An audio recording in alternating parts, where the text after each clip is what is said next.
একটা সময় এমন ছিল যে সময় ক্রিকেট বলেন, ফুটবল বলেন বা অন্য যে কোনো স্পোর্টস বলেন, চিটাগং থেকে 6 জন 7 জন 8 জন ন্যাশনাল টিমে রিপ্রেজেন্ট করতেন। বাট লাস্ট 15 বছর ধরে আমরা দেখছি যে চিটাগং থেকে হার্ডলি 1 জন বা 2 জন ক্রিকেটে বলেন বা ফুটবলে বলেন বা অন্য যে কোনো স্পোর্টসে ন্যাশনাল টিমকে রিপ্রেজেন্ট করছেন। তো এটার আনসারটা আমাদেরকে খুঁজে বের করা খুব ইম্পর্টেন্ট, যে কেন চিটাগাংয়ের মতো এত বড় একটা ডিভিশনে আমরা স্পোর্টসম্যান প্রডিউস করতে পারছি না। আমার কাছে মনে হয় যদি একটা অনেস্ট আনসার এটার আপনারা জানতে চান, তাহলে এই আনসারটা আপনাদের নিজেদের দিতে হবে।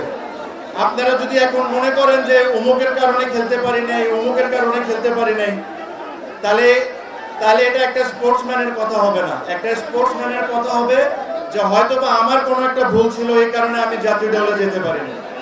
তো আমাদেরকে ওই জিনিসটা আগে মেনে নিতে হবে যে আমাদের কি ভুল ছিল, আমরা কোন জায়গায় ভালো কাজ করতে পারি, যেভাবে আমি ন্যাশনাল টিম আবার রিপ্রেজেন্ট করতে পারি ইন ডিফারেন্ট সেক্টর।